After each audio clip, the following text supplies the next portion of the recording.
Hello. So today's topic, the global optimization matrix. What's that? So it's like a system that can give you the perfect choice in every possible situation for every single person on earth, every day, at all times, for anything. So how it works is that through all of our devices, like all the sensors that gather data, like phones, smartwatches, AIs, environmental sensors, everything, you name it. Like even there's a speculation of this that they're coming out with this device that you're gonna wear that's gonna record you at all times, and it's gonna be linked to AI. And after the AI analyzes what you said, you can go back and look what you said right, or what you could say a little bit, what you could how you could say stuff a little bit better, or maybe some stuff wasn't factual, or so perhaps there was another right thing. But those are all the devices around us that gather data. We could have those devices get the data and feed the data into a computer that then is gonna optimize and solve for the best possible outcome. So let me take you back a little bit and tell you what optimization is about. So I was studying at the University of Economics, and there we had to solve equations in order to optimize the best possible outcome, and we would get stuff like maximum revenue or maximum profit, like how many units you have to sell to get maximum revenue or maximum profit, those types of stuff. And the equations were made basically by the data gathered from the products making, like the cost, for example, or what's the relationship between how many sales are made depending on customers or price or stuff like that. So yeah, that's optimization. It gives you the best possible outcome. So that's what the global optimization matrix would, in theory, do. Because I'm saying theory because it's basically just an idea. I don't know if secretly they're building something like that, but perhaps not, because um, there's an ethical twist.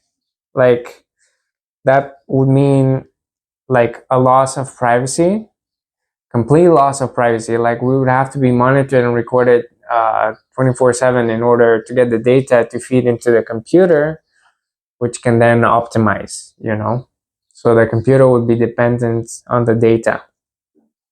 Because what it will do basically is they will take the data and recreate the world in a digital version in real time. So yeah, the next thing that would be kind of a negative is there would be a dependence on optimization. Um, like right now, for example, you're going somewhere that you have never been before. You turn on your GPS, right? So you depend on the GPS to go to that place. So dependence on optimization would be a thing. And the next thing, perhaps the biggest, is what it would mean to feel human. Because if everything we do is reflected through the lens of a computer, then are we truly human? But yeah, so there's the question: if a machine tells you what's the optimal way to live your life, would you surrender your freedom and follow it? So perhaps not. Like maybe you like your freedom and you wouldn't do that, because basically it would tell you stuff like uh, who to date, where to move, what job to get, what to eat for dinner, anything you can think of in your daily life. The computer can tell you the best possible thing to do. But then let me rephrase the question. If by following the machine, you would become much more free than you are now, and perhaps much wealthier as well, than you were ever before, then would you follow it? And then you might think, oh, let me reconsider. I don't know. Like, that's a good proposition, I guess. you know? But I don't know. I don't want to take a position on it. It's just a very interesting thing to think about. It's like a philosophical question, which brings me to the next thing, which is chaos. By building the global optimization matrix, that would be like the ultimate order for stuff, for society and people and everybody. It would be like the ultimate order. And we humans, we thrive in order. We seek order. The stuff we make, how we've built societies and how we've organized, it's all to create order. So yeah, chaos is no good. Order is good.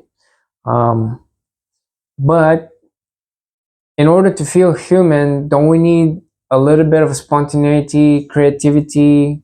Um, so a little bit of chaos. Maybe the answer is yes, and that's the next twist, which is, what if the computer could solve for that as well? What if the computer solves for that and optimizes it and says like, oh, in society you need 90% order, 10% chaos. Or on a personal level, like for example, for a stressed out CEO, you would need 95% order, 5% chaos. Or like a burned out artist, would need 70%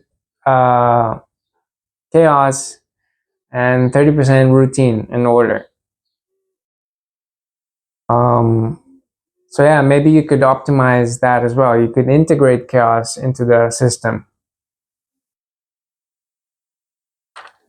So yeah, the final message is, maybe in the future, uh, we won't just optimize stuff, we would orchestrate it.